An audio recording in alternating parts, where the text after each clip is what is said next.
Je suis inquiet concernant un personnage de la danse des dragons qui n'a aucune information de casting et qui est crucial pour l'histoire. Tu vas m'écouter très attentivement. Tu vas l'aimer, cette histoire, c'est garanti. Bagarre, duel, torture, vengeance, géant, monstre, poursuite, évasion, grand amour, miracle. Comme c'est souvent le cas dans l'univers du Trône de Fer, de nombreux personnages apportent leur point de vue et contribuent à la narration globale du monde créé par George W.R. Martin. La série House of the Dragon ne fait pas exception à la règle, la deuxième saison introduisant de nombreux personnages secondaires qui enrichissent l'intrigue de rebondissement. Pourtant, bien qu'elle soit principalement centrée sur la destruction que la maison Targaryen déchaîne sur le royaume et sur elle-même, l'un des personnages les plus influents de la guerre civile n'a pas encore fait son apparition. Cet homme a non seulement incité une foule violente à suivre ses paroles, mais a également prédit la mort de deux personnages importants. Connu uniquement sous le nom de Berger, cet homme demeure un mystère. Seules quelques théories existent quant à ses origines et aux moyens qu'il a employés. Qu'il ait été un individu instable ayant pris le contrôle des petites gens par la manipulation des foules, ou un homme calculateur tentant de régner sous un vernis de piété, l'influence du berger sur la danse des dragons et l'affaiblissement de la maison Targaryen fut peut-être plus déterminante encore que les affrontements entre les Noirs et les Verts durant la guerre. Pourtant, en tant que personnage secondaire, il ne bénéficiera peut-être pas de l'attention qu'on lui accorderait. Dans un premier temps, je fais une présentation du personnage, ensuite, j'enchaîne sur la partie de pourquoi il pourrait arriver dans la saison 3. Puis, des théories. Ensuite, nous passerons au moment de la partie avec des spoilers qui sera indiqué. Personne ne sait exactement d'où venait le berger, ni qui il était avant d'acquérir son surnom célèbre. Ce qui est certain, c'est que le berger était un frère de la foi des Sept. Du moins, il le prétendait. Selon une théorie avancée par Maître Moonkun, le berger aurait appartenu aux pauvres compagnons, une faction dissidente et militante de la foi des Sept, criminalisée depuis longtemps par le règne des Targaryens en raison de ses nombreuses tentatives d'extermination de la dynastie. Si cette théorie se confirme, elle expliquerait la haine féroce que le berger nourrissait envers les Targaryens et leurs dragons. Cela signifierait que sa foi était authentique, quoique fanatique, et qu'il considérait les Targaryens comme la cause de la chute de la civilisation et de sa foi. Un autre aspect de ses origines qui soulève des questions est sa main manquante. On ignore comment il a perdu, mais l'archimestre Gliden a suggéré qu'il aurait perdu en commettant un vol. Cette hypothèse n'est pas à exclure. Couper la main fautive était une punition courante pour les voleurs, et cela expliquerait comment il était encore en vie si une telle blessure ne lui était pas survenue au combat. Sachant que le berger était un mendiant avant de gagner en importance à Port-Réal, il est plus probable qu'il ait dû voler pour survivre et qu'il était pris en flagrant délit. Même si l'hypothèse qu'il était pauvre est fausse, perdre une main à cause d'une loi l'exigeant simplement pour se nourrir aurait de quoi rendre n'importe qui amer. Comme indiqué précédemment, il ne s'agit toutefois que de théorie. En réalité, l'origine du berger importe peu. Ses origines n'ont que peu d'influence sur ses actes. La plupart de ceux qui l'ont connu le considéreraient non seulement comme un homme haineux envers les Targaryens, mais aussi comme un déséquilibré mental. Ce n'était pas seulement une question de ses sermons, mais aussi de ce qu'il incitait ses disciples à faire. Le berger était un homme qui a sacrifié des centaines de personnes pour assouvir sa propre vengeance. Qu'il ait agi par foi ou par vengeance, il a causé la mort de centaines de personnes et contribué à l'une des plus grandes tueries de Westeros. Il était sans doute l'un des plus grands antagonistes de tout le conflit.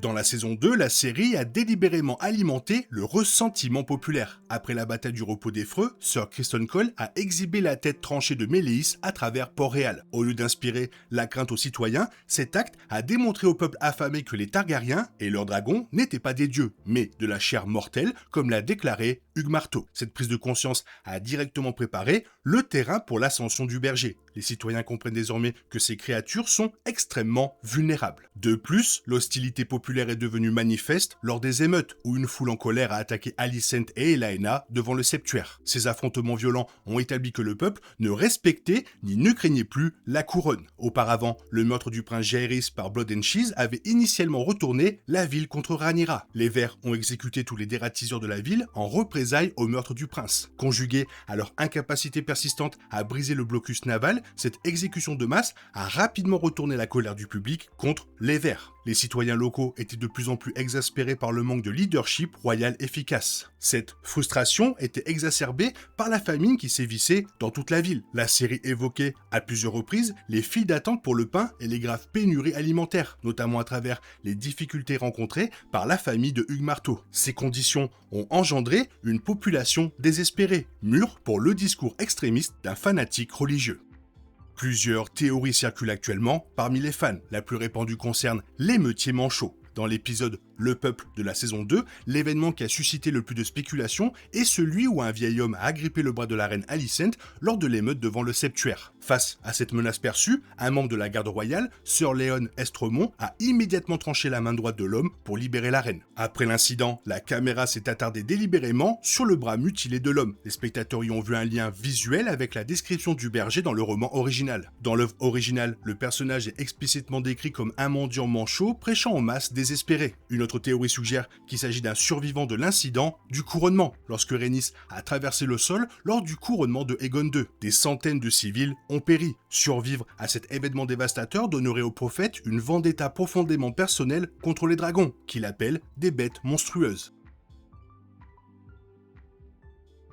Le berger prêchait depuis quelque temps contre les Targaryens. Il qualifiait leurs dragons de démons et ceux de la vieille Valyria d'impies. En temps normal, ces paroles lui auraient valu une punition de la part de la garde de la ville, mais avec Rhaenyra désormais au pouvoir, on redoubla d'efforts pour se préparer à une éventuelle attaque du prince Aemon et de son dragon. Même les petites gens en étaient conscients, ce qui engendra une peur grandissante dans la cité. Le berger allait exploiter cette peur à ses propres fins. Au lieu d'être un guide bienveillant pour ses agneaux, il décida de les mener à un massacre. Au lieu d'apaiser les craintes que les dragons ne détruisent la ville, il leur promit au contraire qu'il le ferait. À moins, bien sûr, que le peuple ne prenne l'initiative et ne les tue tous. En temps normal, une telle action aurait été considérée comme une témérité extrême, mais le berger avait deux atouts en sa faveur ce soir-là. Premièrement, son troupeau s'était agrandi depuis un certain temps, comptant au minimum plusieurs centaines de gens au moment de l'assaut de Fausse Dragon. Deuxièmement, Elaena Targaryen était morte. Elle s'était suicidée, un geste que beaucoup attribuaient au chagrin causé par la perte de son fils, le prince Jaehaerys, tué par Blood and Cheese, un crime dont beaucoup, en ville, soupçonnaient encore Rhaenyra d'être impliquée. La mort d'Elaena ne fit qu'attiser les tensions, certains croyant qu'elle ne s'était pas suicidée, mais qu'elle avait été assassinée. Terrifiée et furieuse, la foule entra dans une frénésie, se transformant en une cohue prête à tenter l'impossible, anéantir un bâtiment rempli de dragons. Le berger les encouragea, observant des centaines, voire des milliers de personnes prendre d'assaut Fausse Dragon, massacrant ses gardiens et protecteurs avant de descendre dans les cavernes pour abattre les bêtes qui y sommeillaient. Il serait inexact de dire que le destin était du côté du peuple. Les dragons étaient enchaînés, ce qui les empêchait de voler et limiter leurs mouvements, offrant sans aucun doute un avantage considérable aux petites gens. Mais il s'agissait tout de même de dragons. Des centaines, peut-être des milliers, périr en tentant de les charger. Pourtant, même les dragons pouvaient résister à des vagues incessantes de gens enragés, tous avides de s'emparer d'une part de ces créatures magnifiques. À la fin de la nuit, 4 dragons avaient été tués par le nombre et d'innombrables gens avaient péri. Tout cela grâce à l'impulsion du berger qui survécut à la nuit et continua de guider son troupeau. La prise de Fausse Dragon a largement contribué à la décision de Rhaenyra de fuir Port-Réal avec son seul enfant survivant, Aegon. Cela a permis à divers prétendants au trône de s'emparer de la ville. Le berger était parmi eux. Bien qu'il n'ait jamais revendiqué le titre de roi, il gouvernait de fait une grande partie de la ville depuis Fausse Dragon. Cependant, à mesure que la fureur qu'il avait insufflée à ses fidèles s'apaisait, la population commença à prendre conscience de la gravité de la situation, et le nombre de ses partisans diminua progressivement, jusqu'à ce qu'il ne lui reste que 300 personnes véritablement dévouées. Aussi, naturellement, lorsque Lord Boros Baratheon et une véritable armée arrivèrent pour rétablir l'ordre, le berger et ses hommes furent rapidement vaincus. Le berger fut jeté en prison, tandis que le roi Aegon II rétablissait l'ordre à Port-Réal. Il fut ensuite amené devant Aegon, mais refusa de se repentir, injuriant le roi blessé. En guise de châtiment, on lui arracha la langue avec des pains chauffés à blanc. Les dernières paroles du berger furent une promesse à Aegon et à Lord Boros. Il les reverrait en enfer avant la fin de l'année. Le berger, ainsi que 241 de ses plus fidèles compagnons, furent brûlés vifs sur ordre du roi Aegon. Un message à ceux qui pensaient que les Targaryens étaient impuissants sans les dragons. Étrangement, les dernières paroles du berger se réalisèrent. Aegon et Boros moururent tous deux avant la fin de l'année, mais nul ne sait s'ils rencontrèrent le berger en enfer. Plus étrange encore, ce ne fut pas la dernière apparition du berger à Westeros. À 2 reprises, un nouvel individu prétendant être le berger réincarné fit son apparition. Durant la période historique connue sous le nom d'Heure du Loup, un nouveau personnage fit son apparition, prétendant être le berger réincarné. Cet homme manchot gagna en influence et réclama publiquement l'exécution immédiate des hommes du Nord, servant dans l'immense armée de Lord Cregan Stark, qui occupait la capitale. Ce second berger ciblait les hommes du Nord précisément parce qu'ils conservaient leurs croyances traditionnelles en les anciens dieux, au lieu de suivre la foi des Seth. Des centaines de citoyens mécontents affluèrent rapidement dans les rues de Port-Réal pour écouter ce nouveau prophète prêcher ses sermons anti-Nord empreints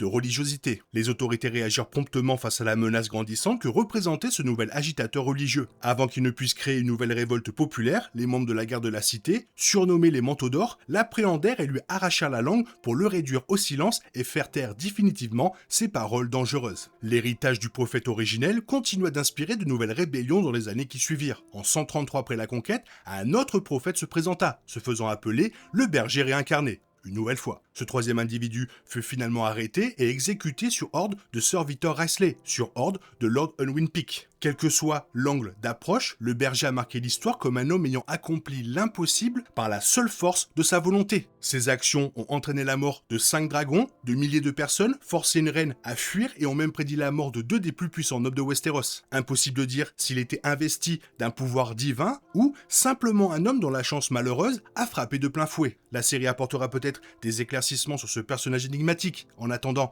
les fans devraient redouter le jour où il commencera à prêcher à ses agneaux, car c'est le signe que l'extinction des dragons est imminente. Et donc, je suis inquiet, car pour le moment, il n'y a eu aucune information de casting pour le berger. Alors est-ce que ça va être joué par un acteur vraiment secondaire ? Pourquoi pas ? Mais pourquoi ne pas le voir ni dans les bandes annonces, ni dans les photos qu'on a déjà vu les premiers visuels ? Toi, qu'est-ce que tu penses ? Est-ce que tu penses que le berger sera de la partie dans la saison 3 ou est-ce qu'il sera remplacé par un personnage qui est déjà dans la série et qui jouera son rôle, en quelque sorte ? Fais-le moi savoir dans la zone commentaire et sinon, comme d'habitude, bisous bisous, bye bye. T'es toujours là, toi? C'est fini. Rentre chez toi. Allez, dehors.